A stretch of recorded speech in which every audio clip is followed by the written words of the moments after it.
Hello, I'm Anthony. Welcome back to the Essential Guide to Audio Processing in Cubase 12. Over the next couple of episodes, we're going to have a look at Variaudio. It's quite a big subject. Today, we're just going to have a general introduction to the concept of Variaudio processing, which is essentially pitch correction. And in the next episode, we'll go on to have a look at some of the tricks and tips that we can use in a more creative context. I'm going to be using the comped solo that I created in the last episode. So check out the Patreon and YouTube channel member links below. I'll make a copy of this project available to everybody who's signed up. Huge thanks to everybody who has. Okay, let's get up and running. I'm going to click Variaudio and then I'm going to select Edit Variaudio. There might be a little bit of a lag while that happens. Your computer, if it's never analysed this audio before, it's going to have to process it to figure out what all of the pitches of all of the various notes are. And you can see that they've been colour-coded. The colour coding options, as a matter of interest, are over in this little palette drop down.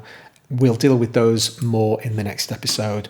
And it's time for you to learn a couple of new keyboard shortcuts if you've not used these before. Head into key commands and you need to search for the word vertical.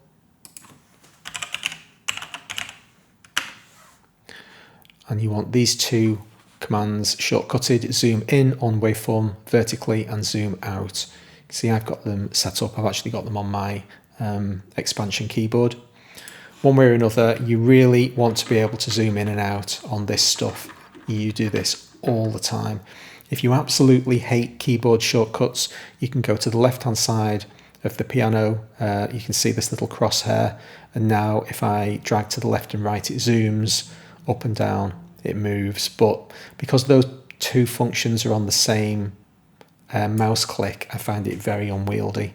Anyway, that's by the by. Here are all our notes. Here are all the pitches, neatly color coded. Just a quick word about Variaudio from the perspective of it being monophonic. It is fundamentally designed to pitch correct monophonic sounds. That's what the algorithm is tailored for. It doesn't work as well with chords. It's going to have to stretch different notes in a chord by different frequency amounts. That is not what Variaudio is all about. Quick review of what we're actually listening to here. It sounds like this. Okay, I'm going to focus on these three notes here and I'm going to do it by selecting them. What that allows me to do is to use the audition tool, which is these couple of buttons over here. I can put it in audition loop and now press play. And it's basically created a new pair of locator markers, cycle markers, around these notes, and it'll just play it repeatedly. And you can immediately hear that this is actually two notes playing simultaneously. This is technically wrong. I shouldn't have done that. What we're actually hearing there is the B that you can see, that's the dominant tone, but there's a little bit of G in the background from the previous note that's just been played. Some of this is still ringing.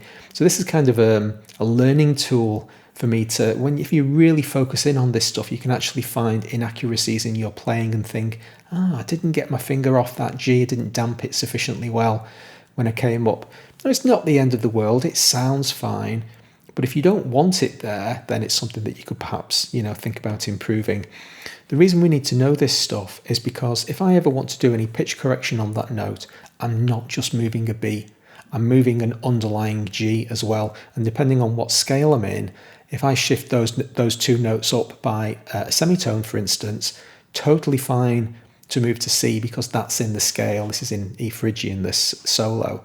But a G going up to a G sharp wouldn't be. And now that would be dissonant. So just an interesting thing to kind of be aware of. So what we're looking at here is segments. These coloured boxes are called segments, and this is where Cubase has identified pitched tone. The sections in between where we don't see any segments, Cubase isn't sufficiently confident that there's any tonal information. Now you can see the audio in the background, and you can also see that in those two sections, we're almost flatlining. Let's have another listen to it. And sure enough, there are periods of silence. I'm kind of stopping the note for a brief moment before I play the next note. Now, generally speaking, if I'm going to correct things in time, in other words, moving notes backwards and forwards, I'll use the audio warp tool. At this point, we have an option to switch straight over to the audio warp tool without doing anything else. And we can see the same 3 notes. I could create warp markers around these notes and do any manipulation of this audio that I wanted. So I could like do this kind of business. Just take snap off. And now stretch those notes out. If we jump back over to Variaudio, you'll see that Variaudio has reflected that change, and it's also showing us the warp markers up above. So these 2 windows really do live very closely hand in hand. But as a matter of principle and preference, I don't do any warping in Variaudio. I'll jump over to the audio warp window. But you can. If I just undo those changes, and instead now I'll pick up the segment from here and stretch, you can see pretty much exactly the same process taking place. And if once again select those notes and let's hear it with the audition tool. Sure enough, it stretched those notes out. Multiple ways to accomplish the same goal. But really the importance of these segments is that it's the range of color-coded block that we have that I can pick these things up and move them wherever I want. So let's say I want to move this note up to a C. Now if I click it, you'll hear it. Now I can hear that note because I've currently got acoustic feedback engaged. This is an option that you can get to from your settings cog, and you can engage acoustic feedback if you want to use this feature. If I turn it off and click the note, we won't hear it. So I can pick this thing up and simply drag it up to a C. Now, out of context, we don't really know what's happened there, but if you listen to the solo, okay. Now, when I picked that note up and moved it to C, it corrected. Can you see that the note is basically perfectly in the middle of the coloured zone that represents the note C? That's because we're currently in pitch snap mode absolute, and I always have absolute mode engaged because the other 2, relative and off, are accessible via keyboard shortcuts. I'll demonstrate the differences between them. Firstly, I'll demonstrate off. So I'm going to press the shift key, and now I'm going to pick this note up, and now I've got completely fine control. So this is down to the individual cent 100th of a semitone. If I just move this note so that it's really quite sharp, it's at the upper end of an acceptable B. Now I'm going to move this note up in relative mode. I have to click it first and then press the Alt key. And that, because you can see it's turned into scissors, it wants to cut the note up, but it won't. As long as I press the select the note first and then press Alt, it's going to move this note up in semitones, but you can see that each one of those semitones is at the upper end of the limit. So it's moving it relative to its starting position. And now pick it up without any key being pressed, and once again I'm back to the center of the pitched note. So I find absolute far and away the best standard tool to use, and then the shift modifier. I almost never use relative mode. I'll pitch correct something first manually, get it in the middle of the zone that I'm talking about, and then I'll just basically jump up and down in absolutes. Now ordinarily I'll select the segment I want to process, just turn acoustic feedback off, by simply clicking it, but you can left and right arrow, and then it'll jump between the segments that way. If I want to adjust the size of these segments at all, let's say for instance I disagree with Cubase about how big this segment should be. I want a little bit more of the audio to be interpreted as pitched data. Ordinarily, if I select, you see the end of the box, we've got all these little boxes around the segment. If I pick the one on the right hand side in the middle, it says warp end. That's basically performing an audio warp operation. Undo that. But if I press the Alt key down instead, now see the cursor's changed, got a little line in the middle. So now anything inside the segment is going to be treated as pitched data and have the appropriate, algorithm processed on it. Generally speaking, I'm almost always happy with the segment sizes. Stuff like these little ticks up at the end, that's not so useful. That's basically where Cubase is kind of losing the plot and can't really identify any of the tonal content. So you could theoretically kind of trim that stuff out and just get to the stuff that it really knows what note it's playing with. generally speaking, you can pretty much leave them alone. It doesn't tend to have that much of an impact on when you're actually processing in real time. Let's just go back to the beginning of this phrase and have a look at these notes right at the beginning.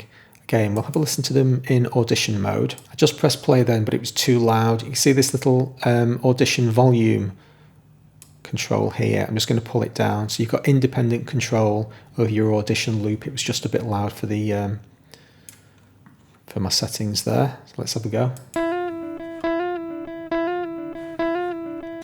All of those notes are slightly sharp. This string must have been very slightly sharp when I played this solo in. So I can correct these notes in multiple different ways. I can pick each note up and simply drag it down into the middle of the zone, and that's going to work. Just undo those two. Or alternatively, I can select all of the notes and then I can correct pitch. Now this is another keyboard shortcut process. If we head into key commands and we search for the word correct, this is the one you're looking for. Variaudio correct pitch. You can see that I've got a keyboard shortcut set up for it. So if I press Alt-Shift-Q, watch all of those notes that are currently highlighted. They all got shifted simultaneously. So you could select, theoretically, your entire solo. Do that to start with. Get all of the notes into what Cubase thinks are the central pitch position, and then take over manual processing. I generally like to maintain a little bit more control than that, but it's absolutely fine if you want to do it that way. Don't confuse correct pitch with quantize pitch. See, we've got a quantize pitch function down here. That's to do with the Scale Assistant, another feature that we'll have a look at in the next episode. Another keyboard command for me to throw at you. I know I'm absolutely inundating you with keyboard presses here, but Variaudio is a technical process. You will get good at it. It's like learning to drive. The more you do it, the better you'll get. If you press the Shift key down and double click on any note, it selects all notes of the same pitch, and you can perform common editing on them. An alternate way for you to do that is for you to head over to the left-hand side of the keyboard, press Control, and then just single click does the same job. I tend to shift click on the note that I'm actually interested in. I find it more intuitive to work that way. Okay, so that's an overview of the environment. Let's actually do some audio processing now. And what I'm picking on is this note starting at bar 11. We're going to play with this note and change the solo a little bit. Firstly, let's have a listen to what's going on over here.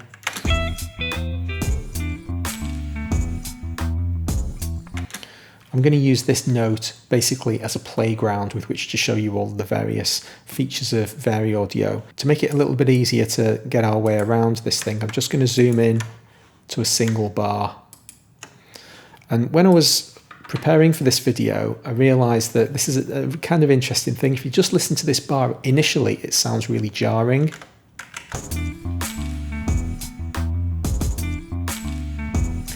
And after about 3 or 4 iterations, I completely get used to that stutter in the drum rhythm, and it kind of becomes cool. But anyway, let's get into solo mode and we can really focus in on this note. I'm going to just zoom in a bit more, make it nice and big. Now as I hover over the note, can you see the number of boxes surrounding this segment? That might be different in your system depending on what you've got smart controls set to. As you can see, I've got all smart controls engaged. You can basically have a smaller subset to make it slightly less confusing for you. I say jump in with both feet, get used to using all of the controls. With the exception of maybe the one in the bottom left-hand corner, I find them all really useful. Since I've mentioned it, we might as well start there. It's a Formant control. So this is basically the vowel sounds that we as humans recognize exist in different harmonic ranges. Now you can generate the same pitch, but by changing the formant, it's going to sound like an A or an E or an I or an O or a U. They were all at the same pitch, but they have different tonal characteristics. That's what you're changing with Formant. So now this is a vocal control, but nevertheless, we can amend the formant of any sound. So rather than me doing it from this box, I'll do it from the left-hand window.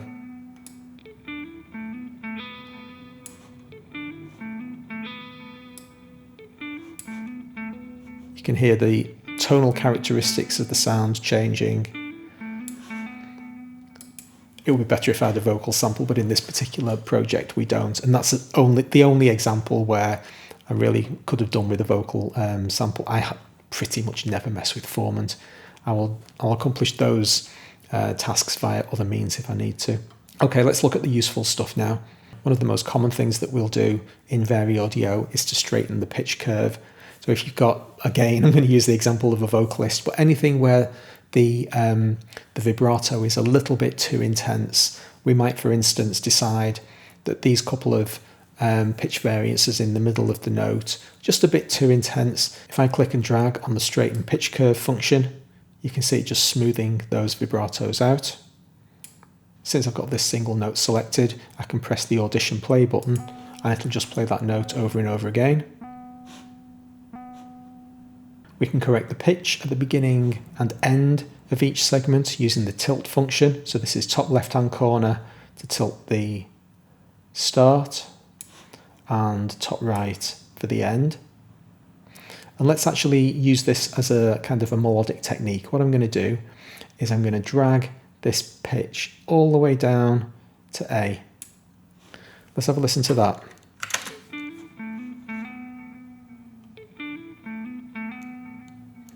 Okay, that's pretty good, but let's say I wanted this basically pitch bend, this virtual pitch bend that I'm drawing, to start a little bit sooner.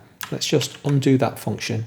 The way that we change the anchor point around which this tilt is going to be performed is with the little diamond up at the top of the segment. You can see here's our rotate anchor. I'm going to pick this thing up and I'm going to move it to the point where I want the note to start descending. Then I'll do my tilt again. Just pull that note flat a little bit. I just held the shift key down so that I'm basically centering this point of the note. Cubase is constantly figuring out in the background where these pitches live. So if it looks wrong, pick it up and move it, see what it sounds like. Let's have a listen to that.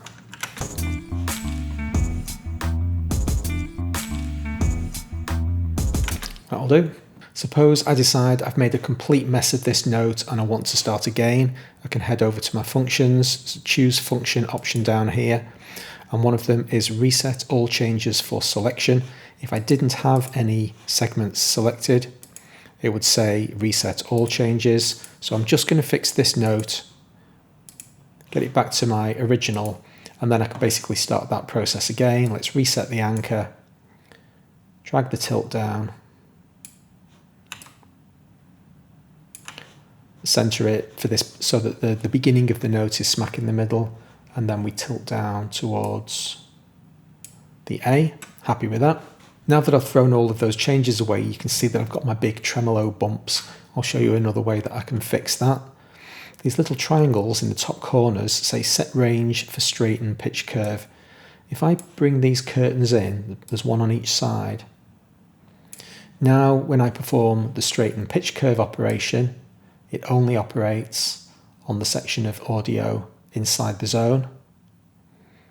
So I'm leaving the natural kind of variance of the rest of the note and just calming down the section that's a problem for me. Next we have a variant on tilting.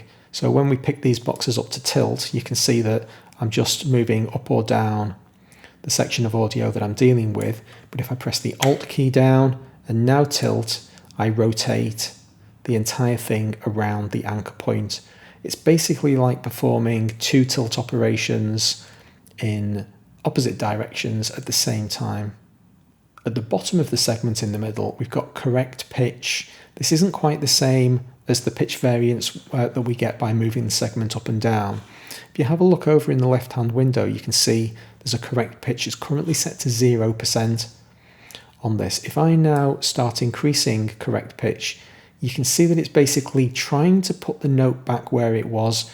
Now there's such a big variance of this note, it goes all the way from B down to A, that Cubase doesn't really know what to do with this thing. I pretty much never use correct pitch. If I choose a different segment, it should be a little bit easier to demonstrate what it's doing. It's basically just going to kind of average out the processing that's being done on that particular note and just shift it very slightly up and down. Like I say, one of the less functional features in my opinion. At the bottom of the segment, we can split segments up. So if I've now decided that half of this segment should be called a B and half of it should be called an A, I could theoretically cut them up at their crossover point, which would be, I don't know, somewhere down here. I wouldn't do this kind of thing because now you can see Cubase is constantly trying to keep up and make sense of what you've done. And we've got this kind of constantly descending pitch from one tone down to another. And it's saying, well, what do you want to do over here? You've done all of these Variaudio processes on them. I no longer know what to do, and so you can see a slightly different graphical representation of what's going on here. If I want to stick those two segments back together, obviously I could undo, but I can also glue. If I hover over at the end of the segment, you can see that we've got a glue segments option. In the middle, we've got a split segments option, and at the beginning, we've got another glue segments option. So head over to the end, click glue, it'll stick those two segments back together. And can you see it's thrown all of that Variaudio processing away now? The first segment had Variaudio processing that's basically carried over now to become the master. And so if I want to put that stuff back in, re-input that stuff, I'm going to have to do it manually like that. One final box to look at, which is in the bottom right-hand corner, which is a really simple one. Literally just the volume. You can see me amending the dB amount. So if one particular note in your solo is a little bit too loud, you can head in and just change the volume of that single segment, just like putting a little bit of a volume automation scoop. Now that we've done all of this processing, we now have the option to effectively freeze all of these Variaudio changes. So let's say we want to keep this pitch correction. I'll leave my vibrato bumps in, that doesn't particularly matter. So if I'm perfectly happy with all of this stuff, head over to the functions and I can say flatten real-time processing. All of those changes will then become a fundamental part of the audio wave and all of the Variaudio. It's a little bit like a mini bounce. Let's do that. It's asking me which preset algorithm I want to use, but real-time is the only option you're going to get. And we say OK. And so now you can see Variaudio has blanked out because there is no Variaudio processing, and that pitch change that we had will now be a fundamental part of the audio.